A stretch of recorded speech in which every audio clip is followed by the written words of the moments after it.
one of the countries keeping a close eye on our elections last week, and of course on what's happening after our elections, is China.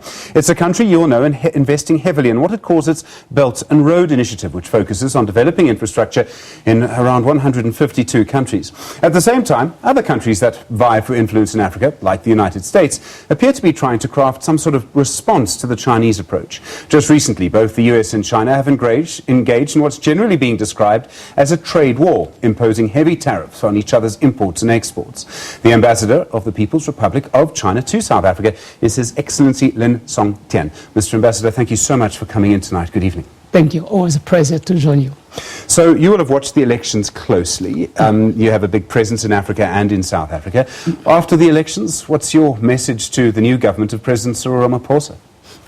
First of all, let me, on behalf of the Chinese government and people, to express our sincere congratulations to the African peoples, all political parties, and of course His Excellency President Ramaphosa for a free, fair, independent, transparent, and credible general election. We are very happy to see that is there, and very happy to see that the people, all the political parties and people, speak with one voice. Let this to work together to change the current situation for a better South Africa and better life.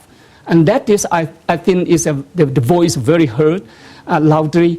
And the message, if I may say, is now is the right time for all the political parties and people, including the international partner, to work together to fight against poverty for common prosperity. That's the message I like to say. Many people who watch South Africa think that we as South Africans are fighting each other all the time. You know, our elections are very loud, people say rough things to each other. Do you think then that we need to sort of change gear, almost do a different thing now that the elections are over? I think it's good sometimes for the people, that's a democracy, the people to express their idea, to open their mind. But I'm happy the conflict here in the campaigning season, and then we speak for one voice. It seems to me I hear the voice from the media, from the paper, internet, TVs. There's one voice only. They speak all the political party and people, the voters. They speak very loudly. We need to change the current situation and work together to fight against poverty for our common prosperity. Do you think the media has a role to play in this? I mean, you know, we as journalists focus on what people are saying. They've been saying quite rude things, quite aggressive things about each other. Do you think that media needs to sort of almost play a nation-building role after an election? Yeah, the media is very, very important because all of us, all diplomats, as a diplomat, we have no choice but to read the newspaper, watch TV, go through the internet every day. And what we know who you are, what you are thinking, what you are going to do is through the media. So the media is a very key role you can play to guide the people with the way for us to go together. And as an international partner, we have to follow you. So we know who you are, where you are going through the media. So I like to say, if after election, I'd like to see more productive media information, productive information or news from the countries to share with us, so that because we come here as an international cooperation partner, we love to join you in your effort to develop your country, but we like to expect that media can tell us where for us to go. And we are also ready to work together with the media to strengthen the bond between our two countries to work together. There's obviously a big focus on growing our economy. I mean, straight off you started about ending poverty, lifting people out of poverty. The Chinese government, I mean, you've been big partners in some of that. What role do you think you can play to help South Africa grow our economy? Yeah, China has been for more than 10 years remained the largest trading partner of South Africa. And of course, South Africa remained for 9 years in a row made trading partner in the continent with China. So I think, of course, China, we are ready to work together with this continent, with this great country. In my view, we are very confident of this country because you have, at least, in our views, you have three unique strengths. First, the resources are more enough and good enough. The mineral resources, agricultural resources, ocean resources, and more importantly, the human resources. The super location embraced by two oceans. That is a very unique advantage you have. The third advantage you have is the foundation and condition for national development. You are one of the best in the world, I love to say. And more importantly, now you have President Ramaphosa. I know him very well. He is, I got the idea from this president. I think he have the global perception. He is a business, very successful businessman. He know how to do business. He how to know to do the international trade or cooperate with the international partner. He know the world. He know the business. He know the country. He know the people. He is the right person at the right time to work, to lead this country to the right path. We are very happy to see now is a time for us to work together. And I agree with His Excellency that job is the key to solve the issue of poverty. But job only come from investors and visitors for tourism, investors for production. So he is trying very, very hard for the foreign investors to come here, domestic, encourage the local domestic investors to work. When you have the production here, you also need market. So I'm happy to see China, we have two ends. First, every year we have more than 130 billion US dollar out of China for the overseas investment. We have more than 130 to 50 million Chinese people every year out of China for tourism.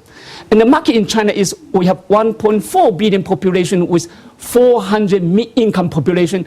We are already the largest consuming market in the world. So China, we have two ends. We have the investor, we have the visitor, we have the market. Most importantly, we have a very strong commitment to work together with your government and people to work together for our common prosperity. I think now is the right time. Now I'm very happy to tell you now my Chinese government has already decided to send a very powerful delegation for the trade and investment promotion come to South Africa on 18 to 21st June next month. And this powerful delegation, they are very powerful from 30 companies, about more than 60 delegates from the 30 group companies. Their procurement intention is very high and very big. They are about to come here to buy there's some mineral resources, for example, the chrome, copper, manganese, nickel, cobalt, other ores, and all kinds of fruits. And dry fruits, red wine, nuts, canned jam, and agricultural products like beef, lobsters, wolf, fish meal, and so on. And it's my sincere hope we are ready. I hope your government and your people, your business circle will get ready to catch up those people, to synergize the business, to make a big cooperation. So we are ready. If you, South Africa, are ready and recognize China is a key partner, we are ready. So it sounds like your investors are coming shopping. It sounds like your investors are coming with their wallets being open. Yeah. And we see this country is one of the best destination for investment. We see this country, we like to work together with this country, this your government and your people, to make this country as a locomotive to drive the industrialization in the continent and to support modernization, and like to see this South Africa as a production base. We come here for the investment, not only for the domestic market, but the whole continent. So we love to see this country is a production base. There are some people, many of them are in South Africa, who are quite critical of what you as the Chinese government are doing. They use a word, it's a word that's very important to us, neo-colonialism. You know, it has a huge history here. I would imagine you have a strong response to that. Sometimes the people, I have to say, both China and South and Africa are the victim of colonialism and imperialism. And the Chinese people, we have no such a record in the history or DNA, even in our DNA. We do not have. The colonialism, what's the meaning of colonialism? We have to understand. Colonialism is to conquer other countries by force. And they force other countries to compromise their sovereignty, compromise and to change the culture, behavior, the mindset, even the belief and political and social system, and to force other people to buy or to sell, to exploit the cheap natural and human resources. That is the colonialist. So China will come here, you go around in the continent. All the new built infrastructure in the continent, most of them are finalized and built by China. You go to Ethiopia, I'm very proud to say, we just help that country to build one railway, because they are the landlocked country, but because the railway from Addis to Djibouti, they have the they have the way to go to the international, access the international market, and we build a port there, and followed by the economic corridor along the railway. So that country, because of China's involvement and cooperation, I'm very proud to say Ethiopia now become the fastest growing economy in the world from the poorest country in the past. So when they go there, that is the way called neo-colonialism. I think the African people will choose who will be their partner. So when people say you're going to lend money to Eskom and you're going to end up owning the port of Durban, the harbour, those people are wrong. That is, we come here, whoever can, we have a lot of financial support to help this continent for the industrialization and modernization, but the money from China will never go straight to somebody's pocket. Yeah. We need the project identified by the government as their priority, and plus feasibility study to ensure us the project is necessary for the national development. The project is profitable and sustainable. If the project is not necessary and will not create more job and more revenue, we never give them the money. For example, Ethiopia, you see the railway. The railway cannot generate a lot of revenue, but it's the railway to drive the industry development. It's the industry development to create jobs and earn the foreign reserve. And that is the way we are doing in this continent. Let's look at the trade war now between yourself and the US. I mean, I use the phrase trade war. I think that is the correct phrase to use. I think most people would probably agree it was started by US President Donald Trump. It wasn't necessarily started by you, although he might have a different interpretation. Do you think that there's any way that this can be ended quickly? Surely it's going to hurt your economy and the American economy, and in the end, the South African economy too. Unfortunately, in the world, there's only one country called American. They have the capacity to launch the global trade war against anyone else. There's only one country in the world, and it's only this country can say who will win, who is the time to end the trade war. And now, unfortunately, like the great democratic country, if we like to know when is the end to end the trade war, we have to get up earlier every day to go to the Twitter of His Excellency, the great leader of that great country, called His Excellency President Trump. He will tell us every morning when the trade war will be ended. So unfortunately, that is the problem. Everybody pay the price. We love to see. Can you? Can we believe American? They suffer 600 to 800 billion US dollars a year from the global trade. They are the superpower. We do the trade with them, follow the rules written by American in English. And now they say they suffer from the rules. Do we believe? I thought in the people, the answer is very clear. We have to share the idea with the American people. The world has changed. Time has changed. China is not Japan. If you like to talk, we are ready. The door is open. If you like to fight, we have no choice but to follow. But we like to work together with the American and with the international community. We have to learn how to live together in harmony, how to conduct the mutual respect to each other, and how to work together for the win-win cooperation. That is the right path for us to go together. Are you worried it is going to hurt your economy? I mean, your economy's been growing very, very strongly. I think only India is growing more quickly than China now. I'm sorry to bring that up. But, I mean, it does seem that Trump clearly believes, because his economy is growing very strongly as well, he clearly believes he can survive this. Are you worried that it will hurt your economy? If he is free to say, because he is a president of the superpower, he's free to say, but I have to let you know, under the global trade war or the trade war launched by American against China, last year, our international trade increased by more than 11%. The export from China to American increased by more than 11%. The GDP of China last year we grew by 6.4%. 6.4%. India is higher, but the total amount of the GDP, I don't know how many times. Then China GDP, then Kenya. Under the 6%, every year we have created the GDP under the 6% of the GDP growth rate, China every year creating more than $1 trillion US dollar. So you can imagine. So now we never worry about. Now in the first quarter of this year, China GDP grows about more than 6.5%. Is there, and I just let you know how strong we are.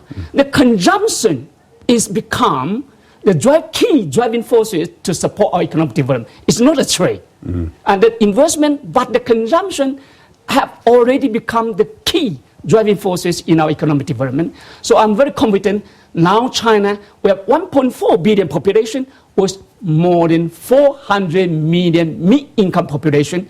The consumption market is there. So we are very fully confident. If they like to talk, we are ready. If they like to fight, we have no choice to follow. That's quite interesting because I remember at the World Economic Forum meeting, I think it was in 2017, your leader went and spoke about the importance of free trade and how important free trade was. And this is how your economy has really grown. You're the world's biggest manufacturer. You sell the goods that you make all over the place. And as a result, you get money back. Yeah. Generally speaking, that would mean if that free trade era comes to an end, your economy would suffer. You're saying that your market now is big enough for that not to be such a big problem. I think it's not a problem. China now is become one of the most important international trade partner with more than 100 countries in the world. So we benefit from our trade, international trade. We are also ready to open our market to the whole world. So now China, last year, we take the lead in the world, in our history in the world, to open the international import-export in Shanghai. Now, I'm very happy to tell you now, from last year, now every year we are about to open the export for import. Import-export, that is the first country in the world to hold such a kind of import-export. And now, you can imagine the market in China, the consumer market in China, we are ready to share with the whole world, including the American. You're a huge country, world's biggest by population. You have a surging economy, and there's no other word for it. It's been an economy growing so strongly for a long time. You're the big power challenging the United States, I think, to a large extent. When you look at South Africa, we're a relatively small economy compared to you. We're quite reliant on your economy. What do you think would show that Chinese policy in South Africa has been a success? What is it that you want for South Africa then? I think the very important is, I agree with His Excellency, China, we are committed ourselves to join you in your effort to develop this country. When you are ready for the national development, we'd like to join in your package. When you're ready, that is the way we are following you. So I think that one thing is the investment is very important. We'd like to encourage more and more Chinese investors to come to South Africa to have the product, because I see this country as a production base for not only the domestic market but the whole continent. First, when that investment comes, they create jobs to the local. They will earn the foreign reserve for the local. They will pay the taxes to the local. And that is the way I like to see. And the second is like we try to encourage more Chinese, how can you say, the trader to come here to buy whatever we need in the market. And all we like to encourage your South African business to go to China. The door is open. Whatever you produce in this country, the market, the huge market in China are ready to serve. This is why we open the market for South Africa as the first country in the continent for the beef and lucerne. And then whatever the mineral resources, the agricultural products, the market, whatever you grow or produce in South Africa, we're ready to serve. And that is the way, let us work together for the win-win cooperation for common development. And you go to Ethiopia, I'm proud to say, Ethiopia is one of the pilot countries for the Belt and Road connecting this continent. The second the Belt is Kenya. From Mombasa to Nairobi, now we extend to the railway from Nairobi to Uganda and Rwanda. We are about to extend to Rwanda there. And that's the second corridor we are about to build. For South Africa, if you're interested, we'd like to see this country as a pilot country for the Belt and Road Connective Initiative to connect China with this continent. I think the corridor from Durban to Joburg must be built. We are happy, we love to see that, from Richards Bay to Limpopo. In Limpopo, you see now more than 10 billion US promised by Chinese investors to go to Limpopo for the mirror, for the processing industry there. So now we are ready to encourage more and more investors to come here to join you. If you are ready, we would like to do more here. But if it does, China is not the partner you like to have, you will get my full respect. Mr. Ambassador, thank you so much for coming in tonight. I do appreciate it. The Ambassador of the People's Republic of China to South Africa is Excellency Lin Songtian. Do stay tuned. Up next, we'll be joined by the SABC News foreign editor Sophie Mokoena. We'll discuss the origins of Africa Month.